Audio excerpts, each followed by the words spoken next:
ડાકોરથી મહત્વપૂર્ણ સમાચાર મળી રહ્યા છે। 14 વિદ્યાર્થીઓ મોડા આવતા તેમને કડક સજા આપવામાં આવી છે। સ્કૂલ છૂટ્યા બાદ 1 કલાક સુધી આ વિદ્યાર્થીઓને ક્લાસરૂમમાં પૂરી દેવાયા હતા। પ્રિન્સિપાલ દ્વારા વિદ્યાર્થીઓને કડક સજા આપવામાં આવી છે। રૂમમાં પુરાયેલ વિદ્યાર્થીઓને વાલીઓએ છોડાવ્યા છે। ડાકોર ગામમાં આવેલ ડોન બોસ્કો સ્કૂલની આ ઘટના છે કે જ્યાં 14 વિદ્યાર્થીઓ સ્કૂલમાં મોડા આવ્યા અને તેમને સજાના ભાગરૂપે સ્કૂલમાં પૂરી દેવામાં આવ્યા હતા।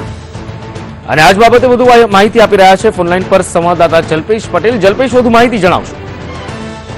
હાજી, ડાકોરમાં આવેલી ડોન બોસ્કો હાઈસ્કૂલ છે, જ્યાં આગળ વણુતી ગામ જે ડોન બોસ્કો હાઈસ્કૂલ થી આશરે 3 કિલોમીટર દૂર છે અને ત્યાંથી કોઈ વ્હીકલ આવતું જતું નથી, માટે આ છોકરાઓ આશરે 5 મિનિટ લેટ પડતા ત્યાંના પ્રિન્સિપાલે સ્કૂલ છૂટ્યા પછી આ છોકરાઓને ભૂખ્યા અને તરસ્યા એક બંધ રૂમમાં પૂરી રાખ્યા। 1 કલાક સુધી રૂમમાં પૂરી રાખ્યા બાદ ત્યાં આગળના વાલીઓએ તપાસ કરતા એમને ખબર પડી કે અમારા છોકરાઓને આ રીતની સજા મળેલી છે।